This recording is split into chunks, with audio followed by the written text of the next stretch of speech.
The Mazda 2 has just been updated yet again. This car is showing its age, but it's still a pretty good little car. I'll tell you all about it in this review. And if you've already liked and subscribed, thanks so much. If you haven't, please do. It helps a lot. Ring the bell to keep up to date with all of my reviews. Let's talk about the Mazda 2, shall we?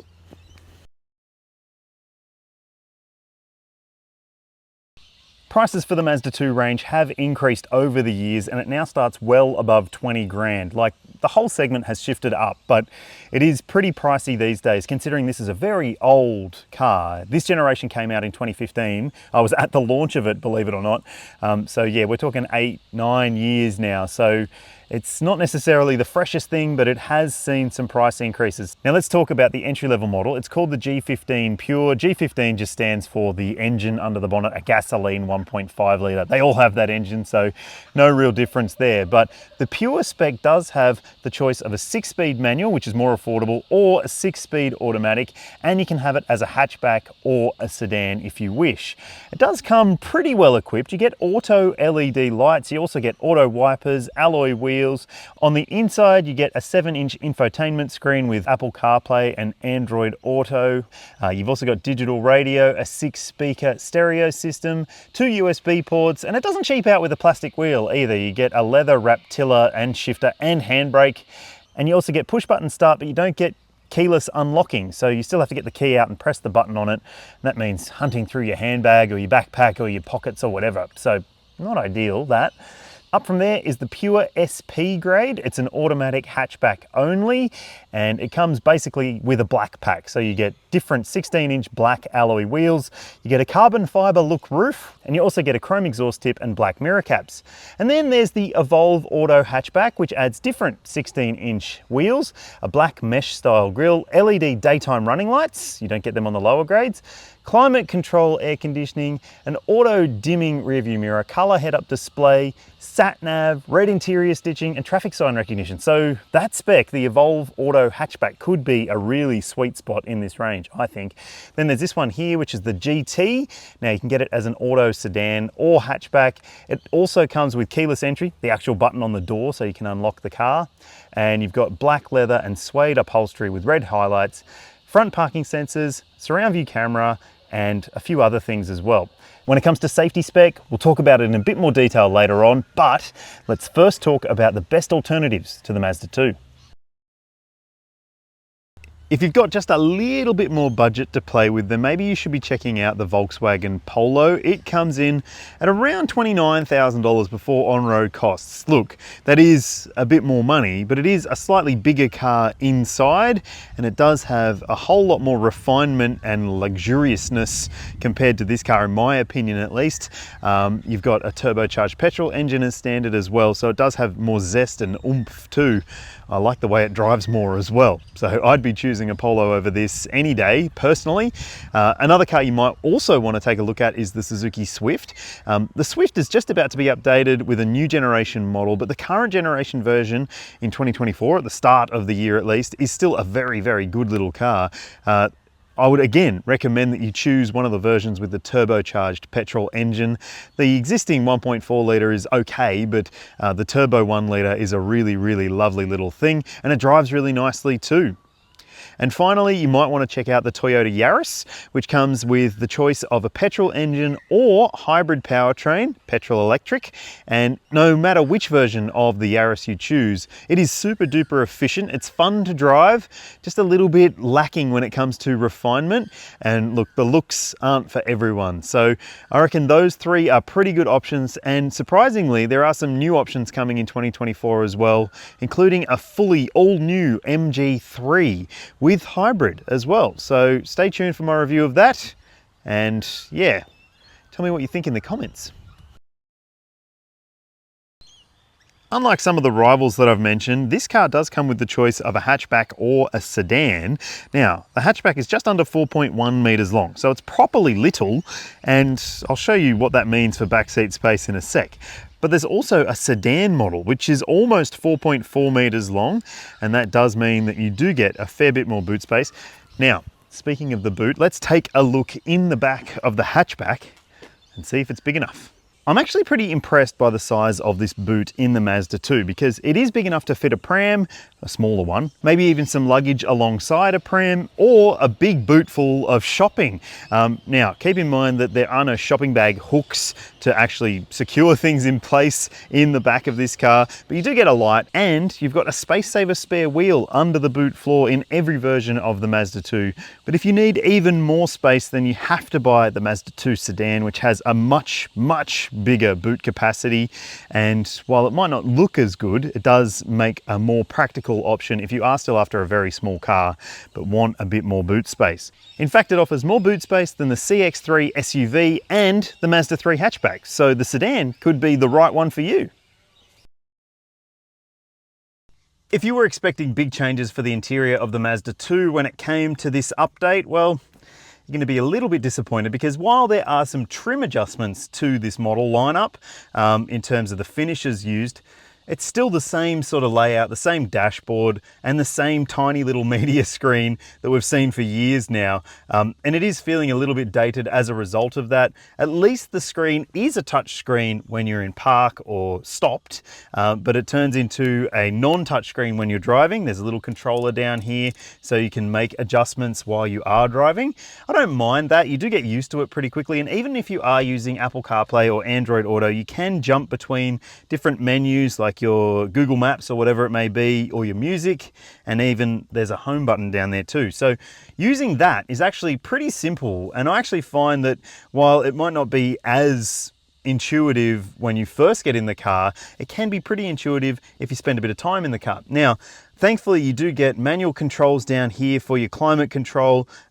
It's climate control in the broadest sense of the term. There's a temperature gauge on this one, but it's not digital, so it looks a little bit cheapo, and so do these little chromey look knobs on the outside. But hey, at least they're nice and tactile, and it is easy to adjust things while you are driving.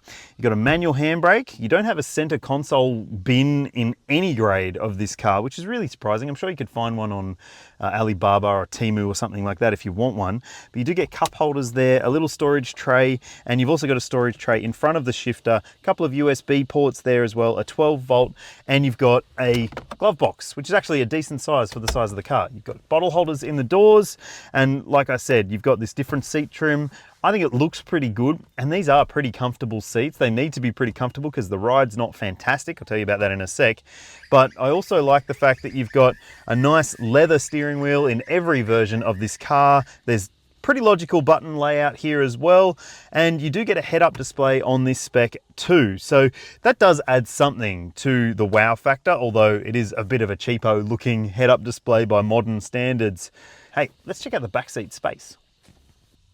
All right, so this seat is okay. The seat comfort is really good for this size of car. What isn't as comfortable for me at 182 centimeters or 6 foot is this knees hard into the seat back position that I'm in. This is set for my driving position. So yeah, I'm hard up against it, and I'm not enjoying that. Footroom's good though. Headroom is tight. So you will need to watch your head getting in and out of this car. If you're a taller person, you will bash your head. I've bashed it twice just before I shot this. So not ideal there. No bottle holders in the doors, one map pocket, no directional air vents, no fold down armrest. Basic, very basic, but at least the seat comfort is good for the outboard seats.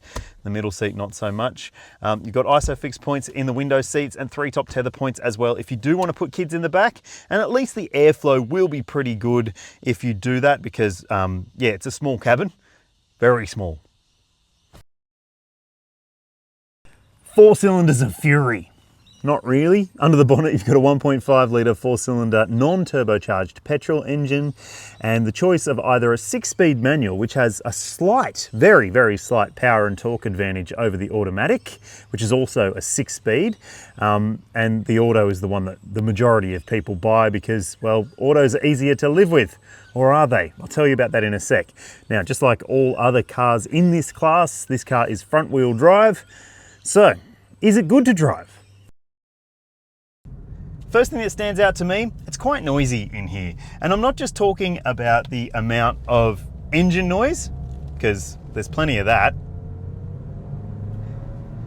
It's not the loveliest sound, but also there's lots of road noise. There's lots of suspension noise as you go over bumps.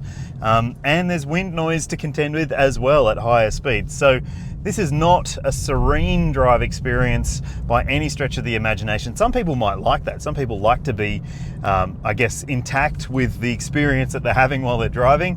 If that's you, yeah, this could be the right car for you, but if it's not, no, it won't be. I don't mind it. I don't love it though.